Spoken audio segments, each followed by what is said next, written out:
Halo Pak Gregorius dan teman-teman.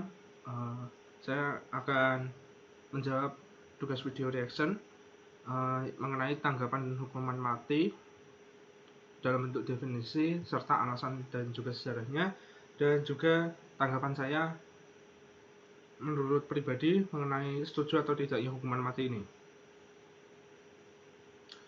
Dari definisinya, hukuman mati itu merupakan suatu hukuman atau vonis yang dijatuhkan pengadilan atau juga bisa tanpa pengadilan sebagai bentuk hukuman terberat yang dijatuhkan atas seseorang akibat perbuatannya. Jadi bisa dilihat bahwa hukuman mati ini sudah dalam bentuk hukuman yang paling berat. Alasan pemberlakuannya itu untuk memberi efek jera bagi pelaku kejahatan dan untuk melindungi masyarakat dari perbuatan orang jahat. Di sejarahnya mencatat bahwa hukuman mati ada berbagai macam jenis, seperti dalam bentuk cambuk, pancung, gantung, serta tembak. Ada juga sengatan listrik dan suntik mati. Hukuman mati ini pertama kali diakui keberadaannya bersamaan dengan adanya hukum tertulis pada abad ke-18 sebelum Masehi di Babilonia. Di Indonesia sendiri pertama kali dilakukan saat pemerintahan kolonial Belanda, yaitu tepatnya pada saat pimpinan Daendels di tahun 1808. Dan korbannya ini sudah cukup banyak yang menjadi korban atas aturan tersebut.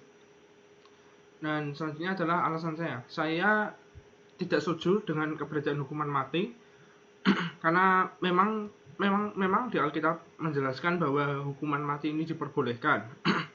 Seperti di dalam Keluaran 21 ayat 12. Siapa yang memukul seseorang sehingga mati, pastilah ia dihukum mati.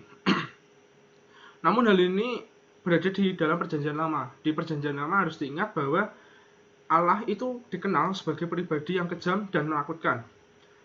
Tetapi kita ini sekarang ada hidup setelah Yesus menebus dosa, yang artinya kita hidup di perjanjian baru, di mana Allah itu dikenal sebagai pribadi yang penuh dengan kasih dan maha pengampun. Dan karena pengorbanan Yesus itu tadi, kita sudah tidak terikat hukum Taurat yang kejam, dan dibuktikan dengan ayat Roma 7 ayat 6. Tetapi sekarang kita telah dibebaskan dari hukum Taurat, sebab kita telah mati bagi Dia yang mengurung kita, sehingga kita sekarang melayani dalam keadaan baru menurut roh dan bukan dalam keadaan lama menurut hukum Taurat. Berarti artinya di sini kita hidup menurut roh, yaitu roh Yesus Kristus, roh Tuhan yang penuh dengan kasih, penuh dengan pengampunan, dan bukan dalam hukum-hukum Taurat yang cenderung membunuh. Dan alasan lain saya adalah karena menurut saya ini hukuman mati ini justru malah menimbulkan banyak sekali permasalahan. Seperti karena banyak sekali orang yang meninggal, akhirnya banyak kerusuhan di mana-mana yang mencoba untuk menolak hukuman-hukuman ini. Dan karena kerusuhan-kerusuhan itu akhirnya banyak sekali orang-orang yang melakukan tindak kejahatan karena awalnya mungkin melakukan tindakan positif karena ingin menolak hukuman mati, dan malah menjadi anarkis, yang artinya ini bisa menimbulkan banyak sekali kejahatan lainnya.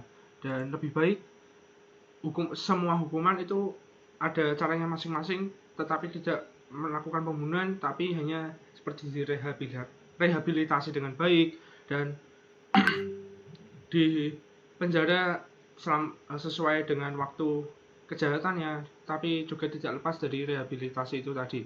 Dan itu menurut saya mengenai hukuman mati. Terima kasih.